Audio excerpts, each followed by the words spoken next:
இன்னும் 3 ஆண்டுகள் கோலி விளையாடுவார் என்று நினைத்தேன். ரவி சாஸ்திரி. இப்படி ஒரு செய்தி நியூஸ் பேப்பர்ல வந்தா அதுக்கு எப்படி பொருள் கொள்வது?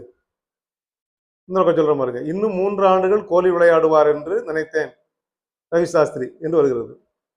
என்னன்னா, விராட் கோலி என்று ஒரு விளையாட்டு வீரர் இருக்கிறார், கிரிக்கெட் வீரர்.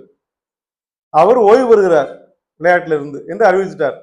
ரவி சாஸ்திரி என்ற இந்த விளையாட்டு வீரர் நினைக்கிறார், விராட் கோலி இன்னும் 3 ஆண்டுகளாவது விளையாடுவார் என்று எதிர்பார்த்தேன். அவர் இப்போதே விரைவிலே விடைபெறுகிறார் என்று வருத்தத்தோடு சொல்லியிருக்கிறார். இதை செய்தியாக சொல்லும்போது இன்னும் 3 ஆண்டுகள் கோலி விளையாடுவார் என்று நினைத்தேன் என்றால் அது கோலி கொண்டு விளையாடுவாரோ? விராட் கோலி என்றாவது போட்டிருக்கணும். அல்லது விராட் கோலி இன்னும் 3 ஆண்டுகள் விளையாடுவார் என்று நினைத்தேன்.